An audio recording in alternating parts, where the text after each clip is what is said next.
Jimmy, what are our buzzer options? Yeah, my question is for MrSunshine.com. Have you guys ever seen a bigger up football team in this operation? Okay, we had a run of expletives on the show. I think that's one of them. Next.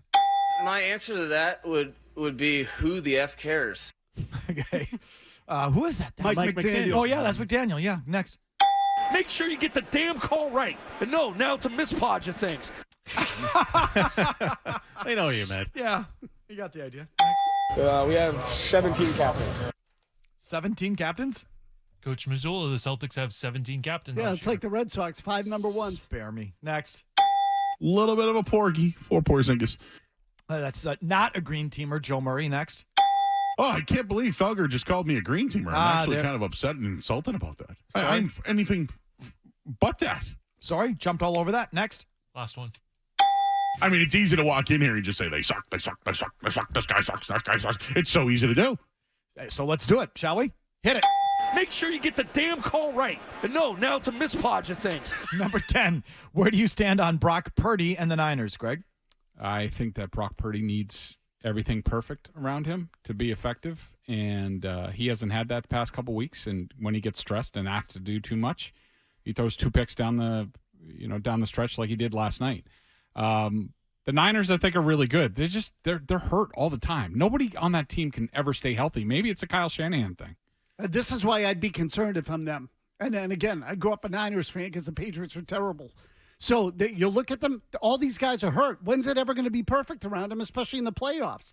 I'd be worried if I'm them. Anytime I get to see Kyle Shanahan eat a steaming pile, I'm happy because he didn't want Brady. So it's him and his precious system. How's it work when you don't have a great quarterback and you don't have all your pieces because they're banged up? I think so much of that offense runs through Deebo Samuel. So good. Like, that's what you deserve for not going out and getting a great quarterback. And Brock Purdy last night, and actually the last couple of weeks, has been exposed as 7th-round Mac Jones. That's what he truly is when the team's banged up. So you think Brock Purdy is 7th-round Mac Jones? Yeah. Okay. Next. My answer to that would be, who the F cares? Okay, number 9. If you were the Bills, would you be worried about Josh Allen? No, I'm worried about everything else. The offensive line was awful in this game. Ken Dorsey, the offensive coordinator, he doesn't know how to attack the Patriots. There was like nothing over the middle, and everybody attacks the Patriots over the middle because of their linebackers are slow and their safeties aren't really good at playing free safety, and so they have issues there. They don't have enough good weapons. They really don't. It's Stephon Diggs, and that's it. And they could really use, some sort of slot receiver. And they just ask too much of him. Their offense is basically, Josh Allen, just go pull a play out of your rear end, please, because that's all we can do. That's precisely why I would be worried about him if I'm them. They're going to get him killed. And this was true from the time he came into the league. He takes some big shots. He's got a bad shoulder. He's not going to make it through the year. Yes. Not 100%. I say, yeah, a little bit, but it's fixable, and it's one of the things Greg just touched on. They got to trade for Hunter Renfrow. That offense desperately needs a slot guy. How many times in the last couple of years, prior to last week's game, did he go to, Cole Beasley, Isaiah McKenzie? They don't have a guy like that. That and fire that stupid offensive coordinator. Next. I mean, it's easy to walk in here and just say, they suck, they suck, they suck, they suck, this guy sucks, that guy sucks. It's so easy to do. Number 8. Matt LaFleur said yesterday the Packers' confidence in Jordan Love hasn't wavered one bit. Do you believe him? What do you see there? I do believe him. I think he's a kid who hasn't played a lot of football, needs to play. It's trial and error. He has to learn from playing, and there will be a lot of tough days before there are better days, but you just got to stay the course. And who's their backup? What's the alternative? I like their backup. It's a rookie from Penn State. Oh, yeah, he did have a really nice summer, but he needs time too. So do I believe him? No, I don't. I don't believe him. And again, what's the problem? Like, I haven't seen enough of them to know. I'll defer to you two on that. But I do know he's completed 57% of his passes. And in this day and age, you might as well be blindfolded if you're doing that. That blows. I just need lowlights and stats to make my assessment. No, I don't believe him. And Jordan Love is getting worse by the week. His deep ball sucks. His decision-making late in these games is terrible. You should be hoping for a tank and a new quarterback. So you're out on Jordan Love? Yep. Shocker. Let me ask you a bonus question, Murray. Where are you now on Justin Herbert? Justin Herbert. Oh, mostly out. Okay. Yep. I love Herbert. I just think that whole place is a clown show operation. Maz, I think you're with me on this. Loser. Yeah. So it's a little You're bit. a loser. So you guys. So this is a little bit. I've always been out on Herbert.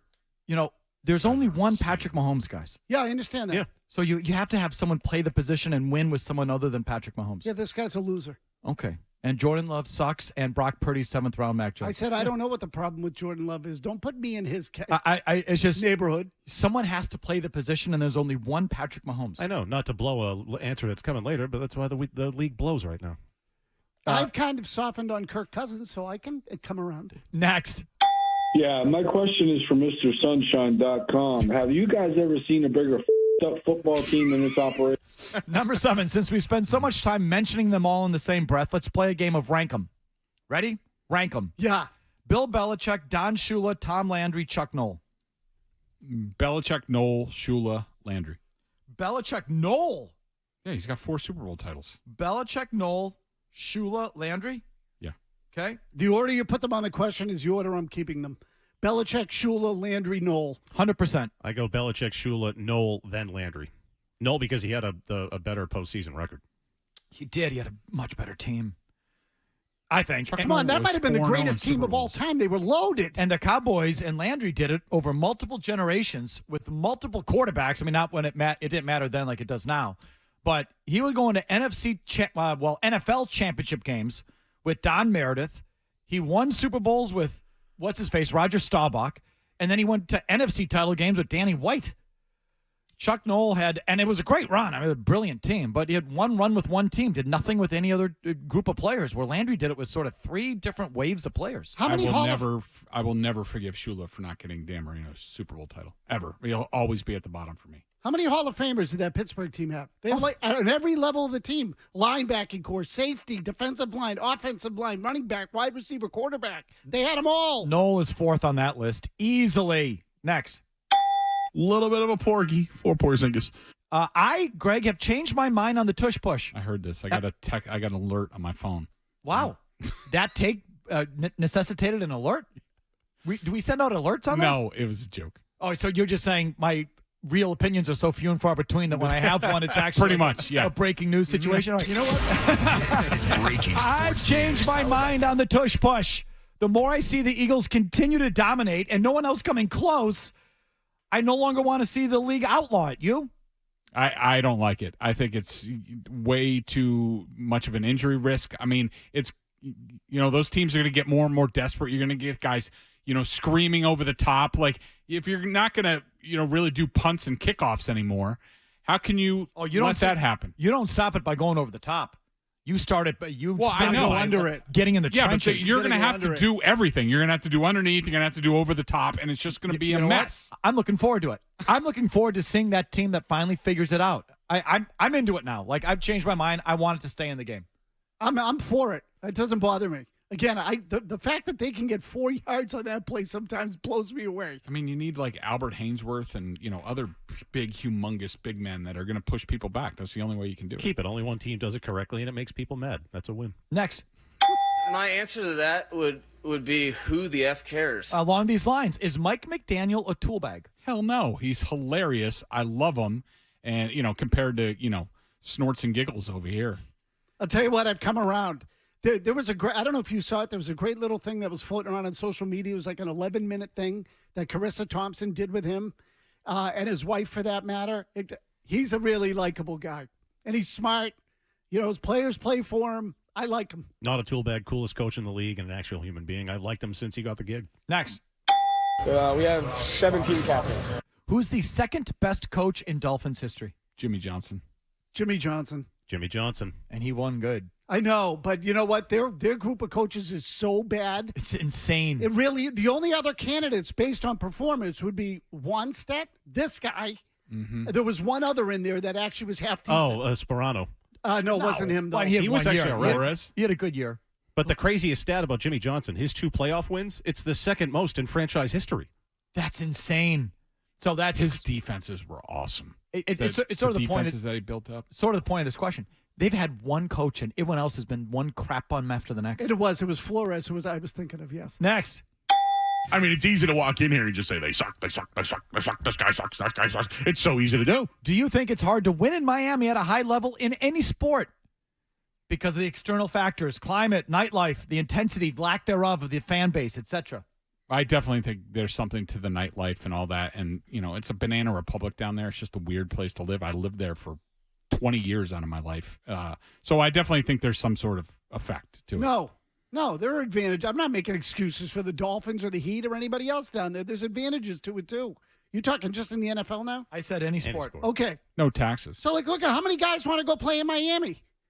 They got no. My answer is no. I don't want to hear that crap. Yes, the weather for sure, because if you're ever there with peak South Florida humidity, it's like trying to breathe soup. It's unbearable. And then all the doing and yayo at your fingertips, chalk up a loss before you get off the plane. I'm with you, Murray. I think it's hard in these spots. I think it's hard to win in San Diego. I think it's hard in Los Angeles. And I give the Heat credit that they've built such a tough-minded culture there in that spot. I think the weather makes you soft.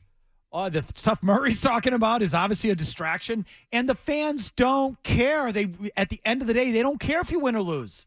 So you add all that up, it's really, I think, hard to have an edge down there. And I think it does hurt all those teams. I do. Next. Make sure you get the damn call right. And no, now it's a mispodge of things. Along these lines, thoughts on the old Orange Bowl? I love the old Orange Bowl. I mean, it was a dump, but, man, I loved it. And the crowd was right on top of you, really close to the sideline. It was loud. I loved going to games there. I don't think I ever covered a game there, but I loved it. I loved it I just loved the old stadium and sort of. I know it was a dump in a neighborhood too. Like it was the closest thing you can get in a football stadium to the old Boston Garden. It was, as you said, a dump, but you hung over the field. It had a great atmosphere. It's like Mile High, right? Which is hard to do down there. Different, but it's similar, like a cool old football stadium. It was in Little Havana, so you're parking on people's yards. And so a really unique sort of environment outside, and a rickety old balcony stadium, which is you just don't have anymore because of luxury boxes now.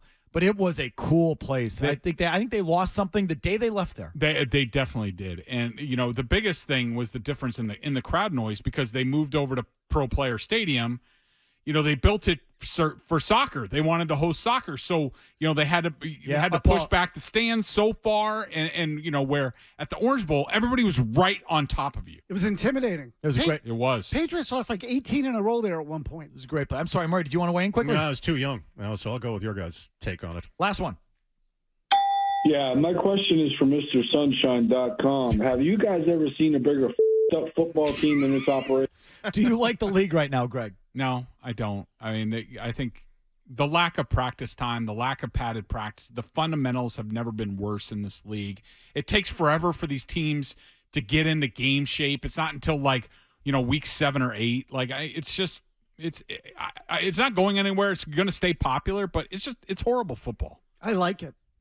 I do. I like the fact that it's not just an air show and a flag game right now. It's gotten mucked up a little bit. Football should be mucked up a little bit. You're supposed to have the option of playing a mucked up game to try to slow down a fast team. I like it. No, because it is a flag game. The officiating's out of control. Most of the teams and quarterbacks are brutal to watch, and I've officially reached my Taylor Swift tipping point. I was into it, now I'm not, because I tune in now. It's flags, it's turnovers, and goofy white girl handshakes. It stinks like pretty much everything else in the world right now.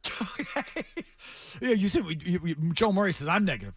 I think right now it's great. I'm enjoying the product right now. When I say right now, Greg, I agree the first month is a joke because of how little work they put in training camp. But as you just said, it takes them 6, 7, 8 weeks to get, we're here. And I'm watching these games. I think the tackling has improved like night and day in the last couple of weeks. I think they're getting after it in these games. And it might list down the stretch as injuries pile up and guys get tired. But I sort of feel like in the last couple of weeks, they've finally gotten up to game speed. And I think these teams are getting after each other. And I think the hitting has been great. The intensity's been great. I think teams are digging in.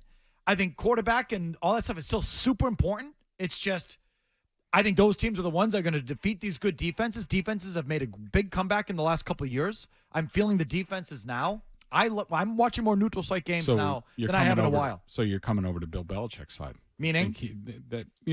Defense matters. No. That he can win on defense. Well, ultimately, it's going to be the good quarterbacks and the elite passing games that are the ones that break through. And so I think it's as important as ever. It's just not going to be 38-35. It's going to be 28-25, but it's still going to be those quarterbacks that make those plays at the end of these games against these good defenses. You know what's coming is a rule change. You watch. Oh, yeah. Right back to the emphasis in the secondary and all of that.